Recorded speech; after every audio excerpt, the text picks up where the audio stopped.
Έτοιμοι είμαστε.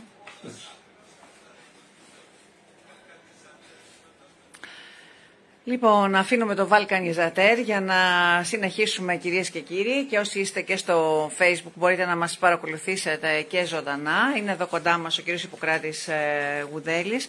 Ήρθε ως εδώ, το ζητήσαμε δηλαδή, παρότι δεν είχαμε κάνει κάποια ιδιαίτερη προετοιμασία, γιατί εκκρεμούσαν κάποιες απαντήσεις που τις οφείλαμε νομίζω και σε εσάς που μας παρακολουθείτε και ενημερώνεστε από το σταθμό μας και από τη σελίδα μας σχετικά με το θέμα των οικισμών και την δόμηση στους οικισμούς κάτω των 2.000. Καλώς ήρθες, Ιπποκράτη, για ακόμη μια φορά εδώ στο χώρο μας. Είχα κάνει μια δημοσίευση βλέποντας μια μέρα ένα μπαράζ δημοσιευμάτων που ουσιαστικά παρουσίαζε το θέμα το οποίο μας είχε απασχολήσει εδώ πέρα και πόσο καιρό, ότι όλα έχουν λυθεί, είναι εντάξει, διαβάζω χαρακτηριστικά, ο ελεύθερος τύπος, χτίζουν οι 9 στους 10 ιδιοκτήτες, η εφημερίδα Κόντρα έκανε πίσω η κυβέρνηση, τα χωράφια ξανά γίναν οικόπεδα, τα νέα οικισμοί 2 ταχυτήτων και αναφέρει ακριβώς τι γίνεται, ρύθμιση ανάσα 9 στους 10 οικισμούς έως 2.000 κατοίκους, καθημερινή, η όρη δόμηση στους μικρούς οικισμούς, πώς το λέει, δεν το θυμάμαι τώρα, όχι, ναι, έχει κάποιο, δεν το θυμάμαι, δεν το βλέπω μάλλον καλά τώρα, η όρη δόμησης βάζει και αυτό, τέλος πάντων, όλα αυτά. Και αναρωτήθηκα, πάει, λύθηκε το θέμα. Από την άλλη δεν άκουσα να λέει κανείς τίποτα από εσάς, από τους ανθρώπους που είχατε διαμαρτυρηθεί τέλος πάντων και είχατε ενστάσεις, και λέω τι γίνεται τώρα. Καλησπέρα στους κορατές. Όποιος ρώτησε και αναλόγως που ρώτησε μπορεί να πήρε κάποιες απαντήσεις, αλλά οι πολλοί πιστεύω ότι δεν ρώτησαν, γιατί όταν δεις 5-10, εγώ είδα καμιά 15, όχι προς τα είδα, μου ήρθαν στις ενημερώσεις, στα email. Στις ενημερώσεις, στα email, στο κινητό τέλος πάντων. Μέσα σε 10 λεπτά πρέπει να μου ήρθαν 10, γιατί είναι σε πολλά site, ας πούμε, ναι, εγγεγραμμένος, και μου έρχονται, αν όχι σε 2-3, σε 10 λεπτά μου ήρθαν περίπου 15 ενημερώσεις από διάφορα μέσα ηλεκτρονικά κτλ. Όπως οι εφημερίδες και στην ηλεκτρονική του συμμορφή. Που έλεγαν τι? Που έλεγαν αυτό που διάβασες, η κάθε μια με παρόμοιο τίτλο, με σχεδόν ολόιδιο από κάτω περιεχόμενο ή και ταυτόσιμο τελείως. Copy-paste, σαν να λέμε. Επειδή εγώ διάβασα τότε, μάλιστα και ένας φίλος μου πήρε αμέσως στο τηλέφωνο 10 λεπτά μετά, λέει επειδή και αυτός είχε μια ανησυχία, όπως και πολλοί κόσμος. Να, ρε Ιπποκράτη, λέει, τα πήραν πίσω. Εγώ έχοντας δουλειά εκείνη την ώρα, δεν θυμάμαι τι ώρα ήταν το πρωί, και μόνο πολύ γρήγορα διαβάζοντας 3-4 τίτλους και βλέποντας ότι είναι παρόμοιοι, από μέσα μου είπα στιγμιαία κάτι παίζει εδώ. Κάτι παίζει. Αλλά την ίδια σκέψη έκανα και εγώ. Υποψιάστηκα αυτό που μετά επιβεβαίωσα.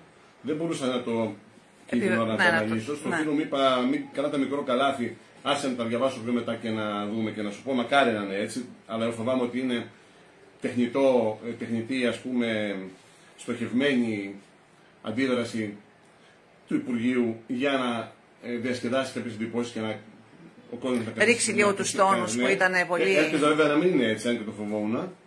Διαβάζοντας λοιπόν μετά το περιεχόμενο από τα δημοσιεύματα αυτά, αυτό είναι έως και θλιβερό. Το λέω τώρα σαν πολίτης, δεν εκπροσωπώ αυτή τη στιγμή παρά μόνο τον εαυτό μου, δεν εκπροσωπώ το τεχνικό επιμελητήριο, πρέπει να το τονίσω αυτό.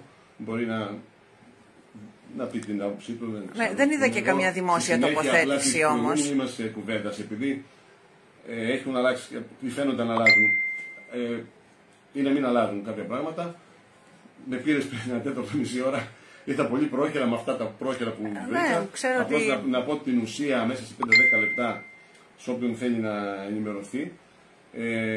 Πρέπει να ενημερώνουμε τον κόσμο το δυνατόν αντικειμενικά, δημοσιογραφικά, ούτε να τον καθησυχάζουμε, ούτε να τον τρομοκρατούμε, να ξέρει όμως τι γίνεται. Δυστυχώς τα μέσα, τα κεντρικά, τα μεγάλα μέσα, τα έντυπα και ηλεκτρονικά, για άλλη μια φορά, κατά την ταπεινή μου άποψη, αναμετέδωσαν κάποιες ας πούμε δηλώσεις του Υπουργείου, οι οποίες ήθελαν να διαχύσουν στο κοινό. Ναι. Προσπάθησαν να το χρυσώσουν στην ουσία κάνοντας μια νομοθετική ρύθμιση, είναι αλήθεια αυτό, άλλαξαν κάποια πράγματα προς το καλύτερο, καλύτερο λέγοντας ως προς στη δυνατότητα να χτίζουν οι οικισμοί που χτίζαν μέχρι σήμερα. Τώρα κάποιοι μπορεί να το θεωρούν χειρότερο, καλύτερο, αλλά ο πολλής κόσμος που ενδιαφέρεται να μην απαξιωθεί η περιουσία η οποία τα τελευταία 40 χρόνια είχε παγιωθεί ότι έχει κάποια συγκεκριμένη αξία, ούσα αυτή η περιουσία μέσα στα όρια των 10 περίπου χιλιάδων οικισμών της χώρας, είναι εύλογο να ανησυχούσαν ότι χάνουν κάποιοι, οι περισσότεροι από αυτούς, πιθανότατα σε 1-2 χρόνια που τα όρια των οικισμών με νέο προεδρικό διάταγμα, με προεδρικό διάταγμα μάλλον, θα καθοριστούν ξανά με βάση κάποιες προδιαγραφές που από παλιά έπρεπε να έχουν τροποποιηθεί, ναι, κατά κάποιο τρόπο, αλλά τώρα με το προεδρικό διάταγμα που βγήκε τον Απρίλιο, πλέον ξεκάθαρα οι μελετητές περίπου στα 300 τόσα πολεοδομικά σχέδια τοπικά της Ελλάδας που είναι λίμνος θα πρέπει να εφαρμόσουν, θα αναγκαζόταν αυτοί οι μελετητές όλοι με πολύ στενά περιθώρια ευελιξίας να μειώσουν δραματικά έως ας πούμε ο Γιάννης και 96% και το Κότσινα σε 75-80 κτλ. Το σημερινό δηλαδή τη σημερινή του έκταση πλέον να μην είναι εντός οικισμού. Να μην είναι εντός. Ναι. Υπήρξαν αντιδράσεις από πάρα πολλούς πολίτες και θεσμικούς κτλ. Υπήρξε μια διαβούλευση αρκετά, νομίζω, γιατί ήρθε εδώ ο Υπουργός, ο Γενικός Γραμματέας μάλλον του Υπουργείου. Ναι. Αναφέρεστε τώρα σε αυτά που προηγήθηκαν, έτσι. Να λιγάκι να έχει κόσμος μια ιδέα.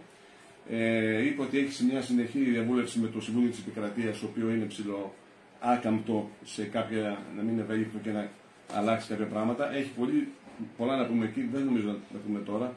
Όχι, τώρα να πούμε λίγο τι εκεί. Ναι, παίζουν όμως όλα πάρα πολύ ρόλο, γιατί το εμφανίσαν ότι δεν αλλάζει κάτι. Τελικά,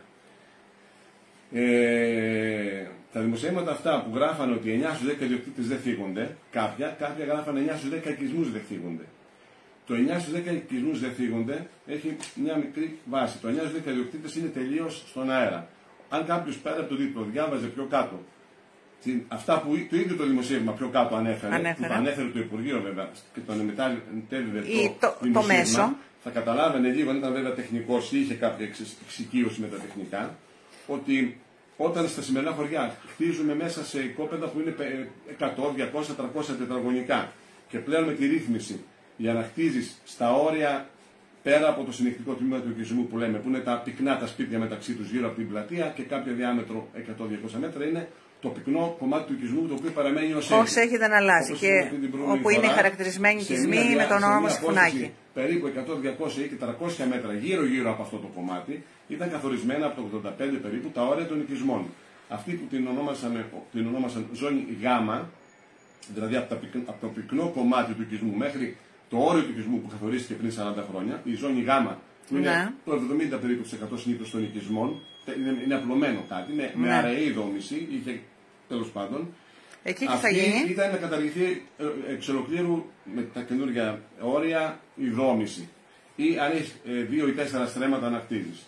Τώρα είπαν ότι στους οικισμούς που έχουν κάτω από 700 άτομα στην απογραφή πληθυσμό, σε αυτούς τους οικισμούς καθορίζουν μία ζώνη που την λένε ΖΑ ζώνη ανάπτυξης οικισμού, στην οποία θα χτίζουν, εφόσον και ο μελετητής το συμφωνήσει, κατ' ελάχιστον θα πρέπει ένα οικόπεδο να έχει 500 τετραγωνικά εμβαδό,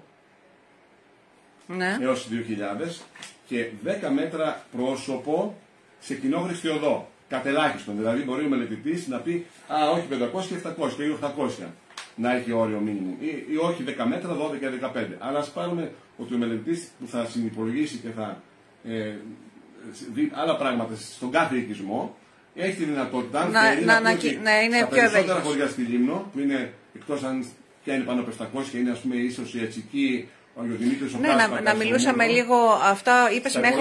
Στα πολλά χωριά θα μπορεί ο μελετητής δυνητικά να πει ότι μπορεί τα οικόπεδα που είναι στη ζώνη Γ, όχι στο κομμάτι του οικισμού το πυκνό, και είναι από 500 και τετραγωνικά και πάνω και έχουν 10 μέτρα πρόσωπο σε κοινόχρηστη οδό, να είναι και αυτά άρτια και οικοδομήσιμα με τα καινούργια. Αυτό θα το πει κάποιος και θα υπάρχει στο τοπικό πολεοδομικό γραμμένο. Το πολεοδομικό δίνει τη δυνατότητα και την κατεύθυνση σχεδόν το Υπουργείο, ο μελετής να εφαρμόσει κάπως αυτό.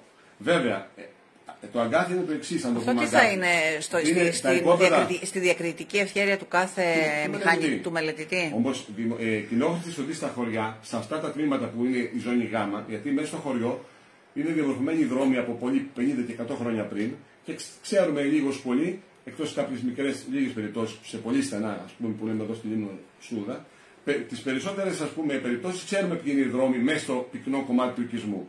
Στη ζώνη Γ όμως, που είναι το διευρυμένο όριο του οικισμού, δεν είναι καθορισμένοι και μάλλον δεν είναι επίσημα δρόμοι. Θα γίνει αυτό κάποια στιγμή οι δρόμοι που υπάρχουν και μπορεί να να χρησιμοποιούνται από τον κόσμο, αλλά επίσημα κοινόχρηστο οδός να μην είναι. Επομένως, οπότε δεν μπορεί να έχει την πρόσωψη. Πρώτα, αλλά δεν έχει πρόσωψη, πάνω από 500 είναι πολλά οικόπεδα που τα περισσότερα που δεν είναι. Άρα, ακόμα και στην περίπτωση αυτή, παρότι 9 στους 10 οικισμούς είναι κάτω από 700 άτομα στην απογραφή τους και δεν θίγονται και μπορεί να μπει η ζώνη Γ, οι ιδιοκτήτες όμως δεν είναι 9 στους 10, είναι 2 στους 10, 3 στους 10, το πολύ. Άρα είναι λίγο επίπλαστο αυτό. Στα δε χωριά που είναι πάνω από 700 άτομα στην απογραφή. Ποια είναι αυτά τα χωριά? Δεν τα έχω δει ακριβώς, αλλά σίγουρα είναι το Μούδρο, σίγουρα είναι ο Αγιοδημήτρης, πρέπει να είναι ο Κάσπακας, η Ατσική βέβαια.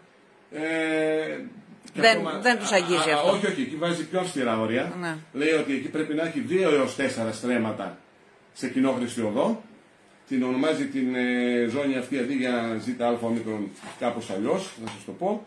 Και εκεί πια είναι πιο δύσκολα τα πράγματα, γιατί πάλι για να έχουν σε κοινόχρηστη οδό και βάζει 15 μέτρα, μίνιμουμ πρόσωπο. Άρα, πού θα έχεις κοινόχρηστη οδό, να έχεις και 15 μέτρα πρόσωπο, να έχεις και 2 στρέμματα. Σε αυτά τα χωριά ακόμα περισσότερο είναι σχεδόν δεν αλλάξει τίποτα. Δηλαδή είναι όπως μας τα πάνε.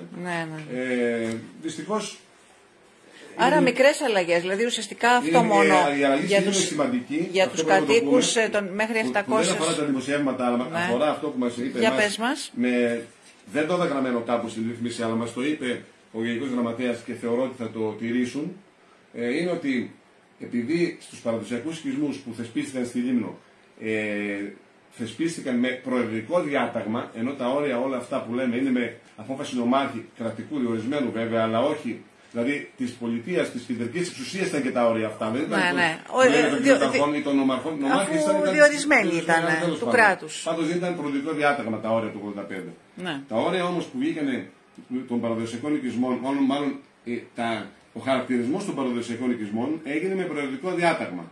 Και βρήκαν, ας πούμε, να το πούμε, την πατέντα ή κάπως τη συνεννόηση με το Συμβούλιο της Επικρατείας, ότι επειδή έγινε με προεδρικό διάταγμα ο καθορισμός των οικισμών σαν παραδοσιακών και είχαν και όρια τα συγκεκριμένα τα παλιά το 1985, συνάγουν, δέχονται μάλλον στο Συμβούλιο της Επικρατείας, ότι είναι σαν να καθορίσαμε και τα όρια με προεδρικό διάταγμα το 2002.